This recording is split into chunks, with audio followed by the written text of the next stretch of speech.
ఇబ్రహీంపట్నం నియోజకవర్గం యాచారం మండల కేంద్రం జై కిసాన్ జై పోలీస్ మరియు రోడ్డు భద్రతా నినాదాలతో మారబోగింది. ఇబ్రహీంపట్నం ఎమ్మెల్యే మల్రెడ్డి రంగారెడ్డి స్వయంగా తలకు హెల్మెట్ ధరించి బైక్ నడుపుతూ ర్యాలీని ప్రారంభించి అందరికీ ఆదర్శంగా నిలిచారు. యాచారం కోఆపరేటివ్ బ్యాంక్ నుండి కింద యాచారం బస్టాండ్ వరకు ఈ భారీ బైక్ ర్యాలీ కొనసాగింది. ప్రతి ఒక్కరూ బాధ్యతగా వాహనాలు నడపాలి, మద్యం సేవించి డ్రైవింగ్ చేయడం అంటే మృత్యువును ఆహ్వానించడమే. ద్విచక్ర వాహనదారులు హెల్మెట్, కారు నడిపేవారు సీట్ బెల్ట్ తప్పనిసరిగా ధరించాలి. ప్రజల ప్రాణాలు కాపాడేందుకు పోలీసు శాఖ చేస్తున్న ఈ ప్రయత్నానికి ప్రతి పౌరుడు సహకరించాలి. మీరు సురక్షితంగా ఇంటికి చేరాలన్నదే మా ఆకాంక్ష. ఈ కార్యక్రమంలో ఇబ్రహీంపట్నం ఏసీపీ రాజు, యాచారం సీఐ నందీశ్వర్ రెడ్డి మరియు ఎస్ఐలు పాల్గొని ట్రాఫిక్ నిబంధనల పట్ల ప్రజలకు అవగాహన కల్పించారు. నాయకులు, యువకులు భారీ సంఖ్యలో హెల్మెట్లు ధరించి పాల్గొనడం విశేషం. ఈ కార్యక్రమంలో ఇబ్రహీంపట్నం ఏసీపీ రాజు, యాచారం సీఐ నందీశ్వర్ రెడ్డి మరియు ఎస్ఐలు పాల్గొని ట్రాఫిక్ నిబంధనల పట్ల ప్రజలకు అవగాహన కల్పించారు.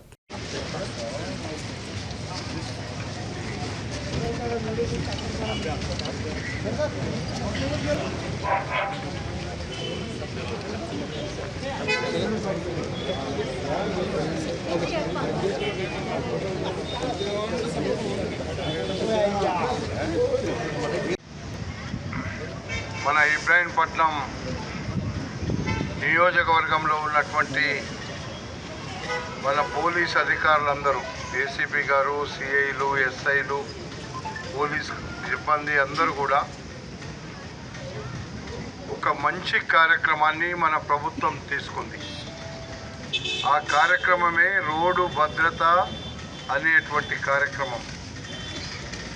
ఇది పోలీస్ డిపార్ట్మెంట్ కోసం కాదు, ఇది పోలీసులు మనం రక్షించడం కోసం, పోలీసుల యొక్క అనుభవాన్ని మనతో పంచుకొని మీ ప్రాణాలను జాగ్రత్తగా కాపాడుకోండి అనేటువంటి ఉద్దేశంతో ఈరోజు ఈ కార్యక్రమాన్ని నిర్వహిస్తున్నటువంటి పోలీస్ శాఖను నేను మనస్ఫూర్తిగా ముందుగా అభినందిస్తున్నా.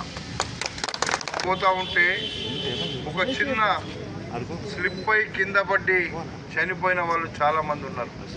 ఇప్పుడే రాజు గారు చెప్పినట్టు, ఏసీపీ గారు చెప్పినట్టు అందరికీ కూడా అర్థం కావాలి అనేటువంటి ఉద్దేశంతో ఈ కార్యక్రమాన్ని అవేర్నెస్ ప్రోగ్రాంలు పెట్టినారు. ఈ అవేర్నెస్ ప్రోగ్రాం వల్ల మనమే కాదు, మన గ్రామాల్లో ఉండేటువంటి నాయకులు, కార్యకర్తలు, సర్పంచులు, ఎంపీటీసీలు, జెడ్పీటీసీలు, ప్రజాప్రతినిధులు ఎవరున్నా పర్వాలేదు, ఆయా గ్రామాల్లో ఇలాంటి కార్యక్రమం ద్వారా, అవేర్నెస్ ప్రోగ్రాం ద్వారా మనం గ్రామాల్లో కూడా చెప్పాల్సినటువంటి అవసరం ఉంది. మనం ఒక తండ్రి రోడ్డు మీద చనిపోతే భార్య, పిల్లలంతా కూడా రోడ్డు పాలైపోతారు. వాళ్ళ జీవితం పూర్తిగా చీకటి మయంలో పడిపోతుంది. ఒక ఇంటికి తండ్రి అయి ఉండి ప్రాణాలను కాపాడుకోలేదు అనేటువంటిది ఆయన చేతిలో లేదు. అనుకోకుండా ఏదైనా సందర్భం వస్తే హెల్మెట్ ఉంటే కింద పడ్డ మనల ప్రాణాలు రక్షించడానికి అవకాశం ఉంటుంది అనేటువంటి ఉద్దేశంతో ఈ యొక్క హెల్మెట్ అనేటువంటి కార్యక్రమాన్ని తరచుగా ప్రభుత్వం చెప్తున్నటువంటి మాట అని చెప్పి సందర్భంగా మీకు నేను మనవి చేస్తున్నా. ఇది మన అందరి బాధ్యత.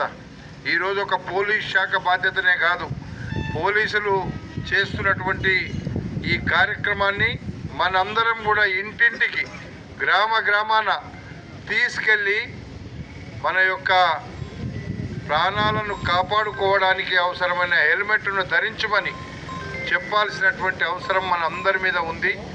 ఈ అవసరమే ఈరోజు ఈ కార్యక్రమం. నాకు ఈరోజు చాలా కార్యక్రమాలు ఉన్నాయి, కానీ మన పోలీస్ శాఖ నిర్వహిస్తున్నటువంటి అవేర్నెస్ ప్రోగ్రాంను నేను కూడా పాలు పంచుకోలేకపోతే వాళ్ళు కూడా ప్రజలకు వెళ్ళదు. ఏ కార్యక్రమం ఇది ప్రధానమైనటువంటి ముఖ్య కార్యక్రమం అనే ఈ యొక్క కార్యక్రమంలో మనం అందరం పాలు పంచుకుంటున్నాం.